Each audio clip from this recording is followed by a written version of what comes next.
Hi, my name is Gavin Tucker, and I am a Director of International Trade at Customs Connect.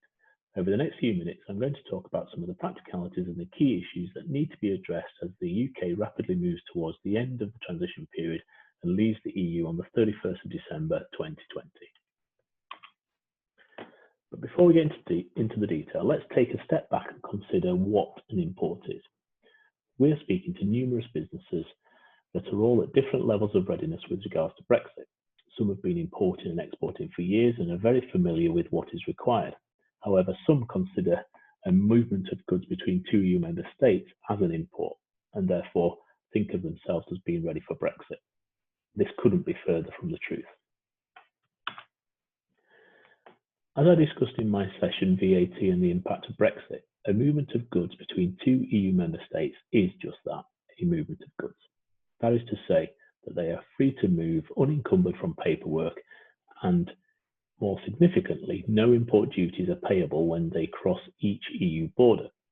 An import is essentially the first step required to ensure goods sourced from outside the EU can go into free circulation and benefit from the free movement of goods that being a member of the EU currently affords us. Before we can import, we need to know who the importer is. Now, the importer will be responsible for the import declaration and liable for any import duties.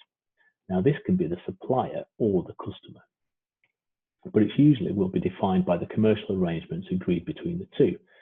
Now, within the commercial agreement, it should define the delivery terms, or Incoterms, as they sometimes refer to. Now, Incoterms help us define who is responsible for the risk associated with the movement of the goods, so the transport costs, the insurance costs, and ultimately, who is responsible for the export and importation documentation.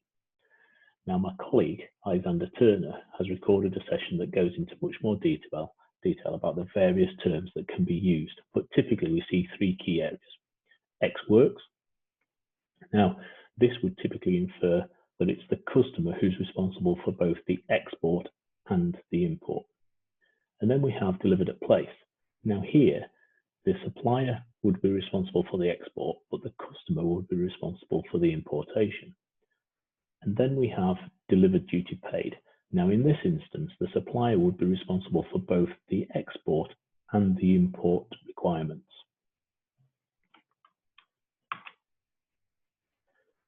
So now we know who the importer is.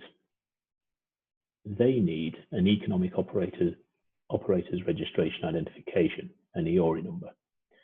You will need a UK EORI for imports into the UK, but you'll also need an EU EORI if you also import into the EU.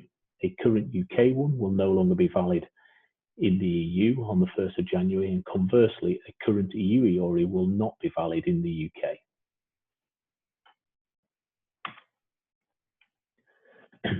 So now we know who the importer is, and we have an EORI. So how do we actually make the declaration?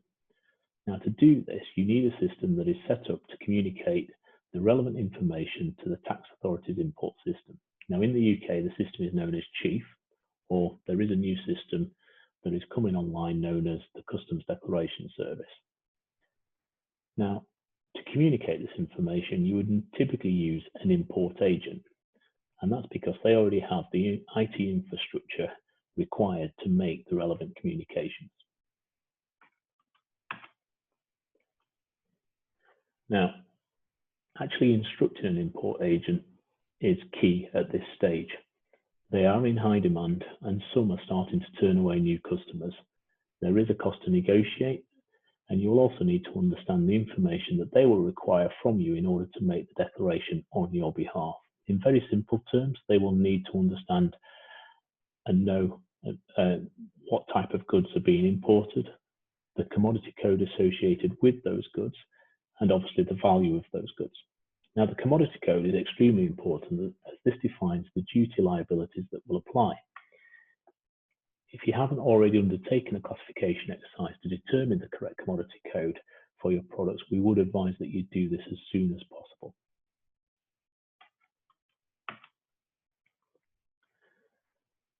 So the import agent will make the declaration based upon the information that the importer provides.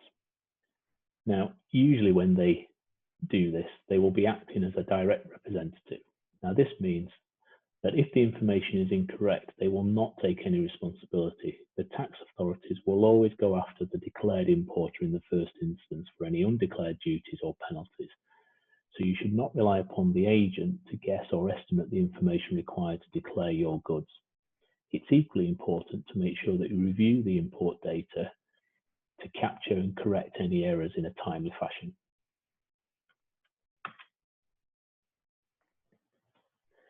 Now, imports bring additional documentation. Having the right documentation will help speed up the import process. Now, usually documents that must travel with the goods are items such as a bill of lading, which would confirm who owns the goods, a commercial invoice, obviously identifying the value of the goods, but of key importance is a packing list. Now, this identifies exactly what's in the container or the box being imported. Now, if this packing list doesn't match what's physically there, then delays at the port will occur. You may also need an origin certificate to prove that the goods are subject to a preferential rate of duty that you're trying to claim. Without the origin certificate, the full rate of duty may be applicable.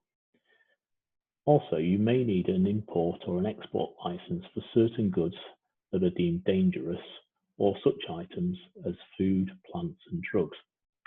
Now, again, without this documentation, the goods could be held up at port and the timing of the supply chain will be severely impacted. So, can this import process be simplified? Well, yes, there is a simplified procedures regime that can be applied for. Now, this would allow an import to be declared using limited information. However, the full supplementary declaration must be made within 6 months. This was brought in to hopefully break new importers in gently, whilst also providing an ability to defer the duty liability until the point when the full declaration is made, so thus affording a generous cash flow advantage.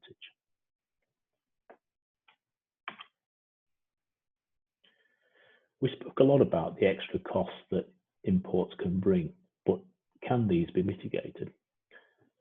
We've already mentioned that good housekeeping around duty deferment and using the correct commodity codes can minimise the exposure by ensuring you are delaying the duty, and when you do have to pay it, making sure that obviously the correct amount is paid. However, other opportunities may be available. We've referred to origin. Some goods are subject to a preferential rate of duty depending on where the goods are sourced from. Suspension arrangements. If the goods cannot be sourced from within the EU, it is possible to apply for a duty liability to be removed. Now, the UK have announced that they will implement a similar system, but as yet, no details have been forthcoming. We've then got tariff quotas. So some goods can be imported up to certain volumes at a reduced rate of duty. Once that volume has been used up and the full quota has been used, then the full rate of duty will be applied. And then we have processes such as inward processing, processing under customs control, and outward processing.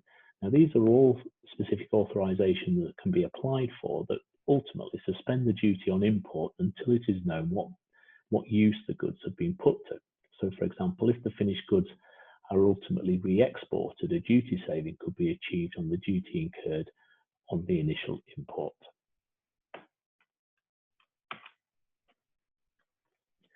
Now, the last topic really is, what about Northern Ireland? Now, this is a slide that's been taken from a slide deck from HM Government. And the key takeaway here is that if you move goods from Great Britain to Northern Ireland, then you need to register with the Trader Support Service. They have vowed to help businesses navigate this new area of administration, effectively making the relevant declarations for you.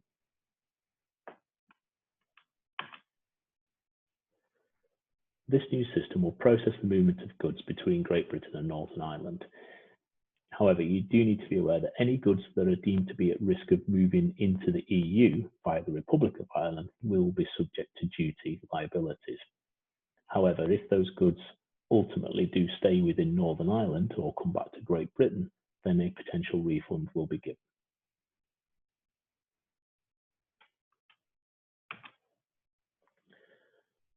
Thank you for watching, and if you have any questions, please direct them to info@customsconnect.co.uk, marked for my attention. Thank you.